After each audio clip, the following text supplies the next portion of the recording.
criminal justice issues from narrative enterprise to breaking news dailies, the granddaughter of a South Texas rancher who grew up eating cows, goats, chicken, deer, pigs, and rabbits.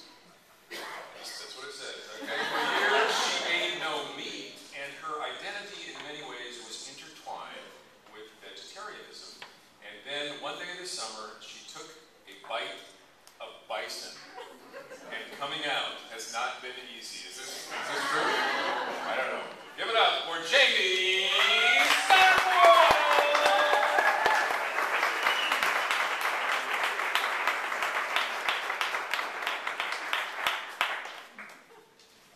Thank you. So I'm supposed to hit the space button. All right. Let's see if I can have this time correctly. Can everybody hear me okay? Yep. All right. Okay, so I begin with a photo of me and Becky, my partner. One evening a few months ago, we were sitting on our couch watching some mindless show on television when I articulated an uneasy idea that I'd had for a while. You know, I think we should kill an animal this weekend, I said. She slowly turned toward me, cocked her head like maybe she'd misheard. I'm sorry, what's that? She said. I repeated myself. She laughed nervously, and then, I sort of had other things in mind for us this weekend. See, up until a few months ago, I was a fairly strict vegetarian. Occasionally, I'd eat fish, but everyone knew me as someone who absolutely abstained from red meat and poultry. My friends and colleagues were supportive, and they kept my diet in mind when choosing a restaurant, hosting a dinner party, or catering an event at the office. And they knew that if they came over for dinner, the meal would mostly consist of meatless fare. But I realized that vegetarianism had taken a toll on my health. My hormones were out of whack. I was tired all the time. I realized somewhat horrifically that over the past 8 years I'd eaten a whole lot of soy-based products. I needed to strike a balance between vegetarian and carnivore, and I needed to be okay with that. In my family, being vegetarian didn't make much sense. See, I'm a born and bred South Texan, the granddaughter of a devoted and kind cattle rancher. Being raised amid such deep traditional ranching roots, I was taught to respect the animals we raised and then ate. My family slaughtered our own cows twice a year, divvied up the meat, we killed boars with arrows, we shot deer and quail, we trapped rabbits. On Easter Sunday, we sank our teeth into cabrito, the little goats raised on our land. Bottom line, we respected life, and we knew where our food came from and what it meant when we sat down for our meals. It's been no different for me being an adult. I love cooking, and I love sharing meals with those that I love. Brunch at home is a favorite, as this photo illustrates. Becky and I love making elaborate meals, cappuccinos, Bloody Marys, and in this case, baked eggs and homemade scones. But here in Western society, we've all gotten away from traditional ranching. Today, people have little idea about what it means to kill their own supper. To most folks, cows are something wrapped in plastic, lined up on shelves in grocery stores, rows upon rows of ground beef and other meats, all from animals killed and then butchered in massive factories across America. In the US, few chickens roam free. Cows are crowded into small spaces, ducks are fed tubes of grain, dozens of pigs are forced into tiny pens. On my family's ranch, cattle have hundreds of acres to roam and eat as much grass as they want. They are raised without antibiotics or hormone treatments. I became vegetarian because I love animals and because I was concerned with the ecological impacts of eating meat. But over time, I've realized that all food has its costs. Deer are killed to clear fields for produce production. Rabbits and other animals are inadvertently minced in grain combines. Still, I've really struggled to explain my decision to begin eating meat again, about wanting to do so, but also about wanting to do so humanely. And so I had done a lot of thinking in the weeks leading up to that evening on the couch with Becky, when we talked about what it would mean for us to kill an animal. Choosing to become a carnivore wasn't an easy decision. I was so nervous about what it would mean for me to be anything but a vegetarian. I love posting photos of open land and vegetarian meals on Facebook, and I did so all the time. But how would I be able to post pictures of bacon and steak? How would I explain my decision to my friends? How could I face my vegetarian and vegan friends? I had come out once for an entirely different reason, back when I was 18, and at that time, as crazy as it sounds, this time felt no different. For me, it would have to begin at the farmer's market, where there's a nice selection of meats, produce, fruits, and other great goods from local ranchers and farmers. And so it was then that on a hot Saturday morning in August, I bought, for the first time in many years, meat. A few hours later, Becky and I made breakfast. Farm-fresh eggs, bacon from a happy pasture-raised pig, toasted milk bread from Gwendolyn.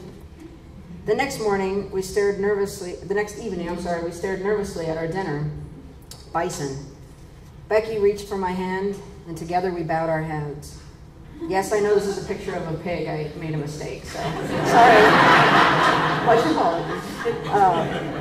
Looking back on it now, it was an absurd moment, really. The two of us, in our Terrell Hills dining room, reciting a Native American prayer before taking our first bite.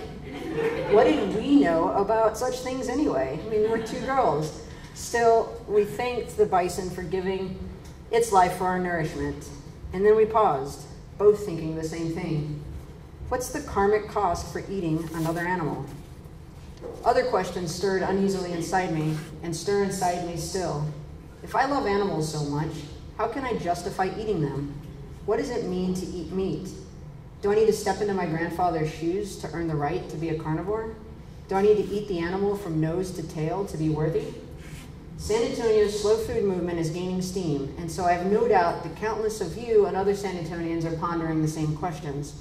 More and more restaurants are choosing to use local ranchers and farmers for their ingredients, and our city's grocery stores regularly stock their shelves with local products, organic offerings, and humanely treated fresh and frozen meats and dairy. This is a great time to be a part of that change.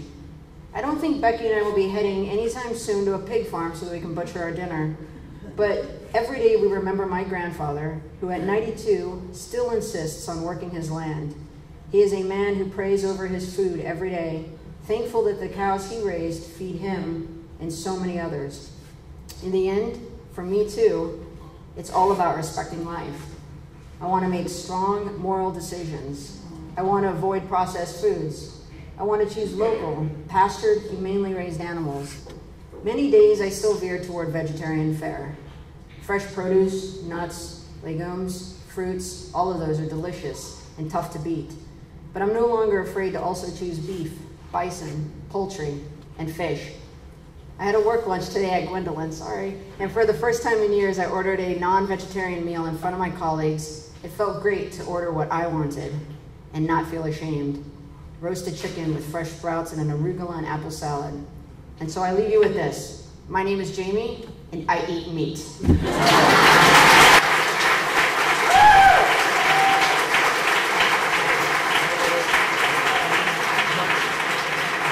This is, just so we have a little bit of an intervention afterward. Now, we have a little interview afterwards. And first of all, why bison?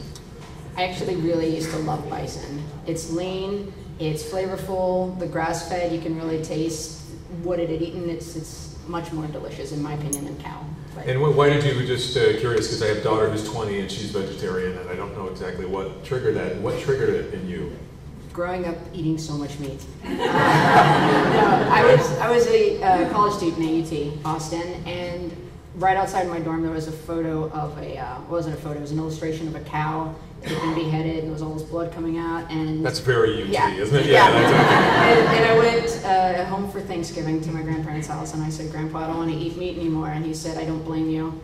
Because it was hard for him too. With these cows are sweet and they're lovely and they're really nice animals. So my family accepted it, but my grandma said, "Well, you'll still eat the turkey." I said, "No, it's poultry. It's kind of the same thing. It's not red meat." But yeah. So what are you having for Thanksgiving? Well, I haven't eaten turkey in so many years, but I think we'll probably have turkey. Awesome. And it's still peer pressure though coming out in front of vegetarians. I mean, it's hard. Even you compare it to something else, is it really there? It is. I know it sounds ridiculous, but it is, because for years, I mean, we post our photos on Facebook all the time of all the food we're cooking, and I'm constantly saying, oh, like chorizo tacos and yay, vegetarian. And, It's weird to then order meat and somebody say, wait a minute, you don't order meat. And I've had episodes at work too where we have a lunch catered and I'm given the vegetarian meal. I'm like, wait, but I can eat meat now too. But, well, give her a hand now that she's a recovering vegetarian. Jamie Stockwell.